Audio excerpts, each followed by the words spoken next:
सोट उन्हनि मुंहिंजा भाग भला हुया जो कासिम वक़्त ते मूंखे फ़ोन कई ते चाकर खान अचे थो, न त मुंहिंजा हथ सुल माई गुलनार जी गीची में हुया। जेकॾहिं माई गुलनार खे मां मारे विझां न त इहो चाकर खान मुंहिंजे मथां अची बीहया।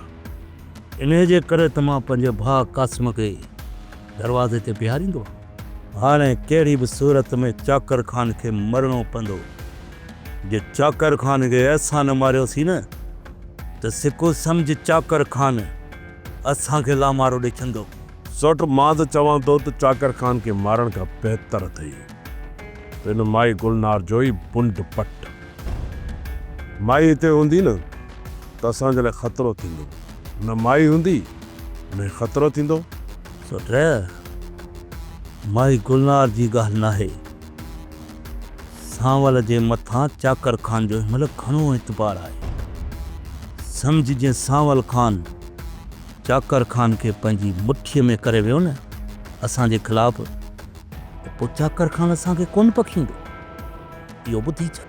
सोट जेकॾहिं असां चाकर खान खे मारियोसीं न त पोइ इन कम में तूं रुंडे खे पंहिंजो पाण सां गॾु कर।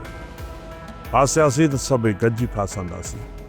तूं त चई थी इहा ॻाल्हि रुंडे सां कयूं, फाटल तूल सां।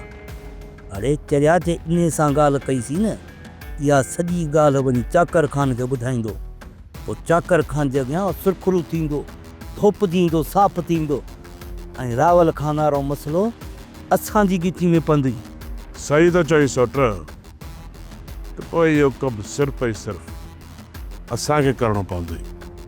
असां कंदासीं इहो कमु, पर ईअं न कंदासीं। असां वॾी होशियारी सां कंदासीं। पहिरीं त माई हसीना सां सलाह सवा कबो। जॾहिं बि चाकर खान पंगुले मां निकितो, सांवल ॾे मिलण जी तयारी कई।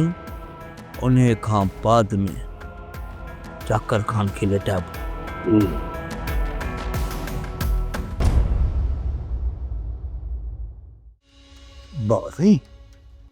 बाबा साईं वॾे साईं जे रंगतलीअ मां इहो शब्द सांवल वॾो फ़ाइदो वठनि पियो बाबा, वॾो फ़ाइदो वठनि पिया।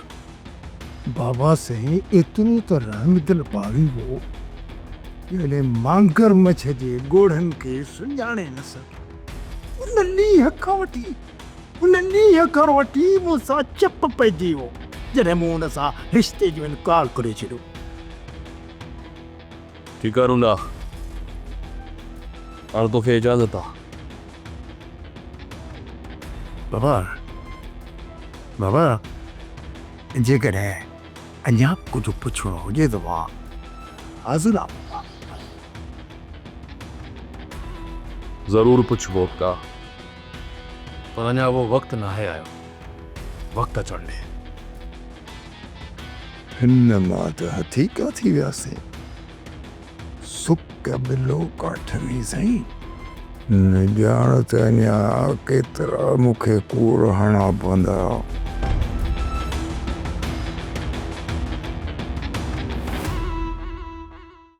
सोप सीरियल पंजाबेरी तमाम एपिसोड्स ॾिसण लाइ विज़िट करियो असांजो official YouTube channel Sindh TV HD drama. Subscribe कयो असांजो official YouTube channel Sindh TV HD drama ऐं वधीक अपडेट लाइ बेल आइकन खे क्लिक करियो।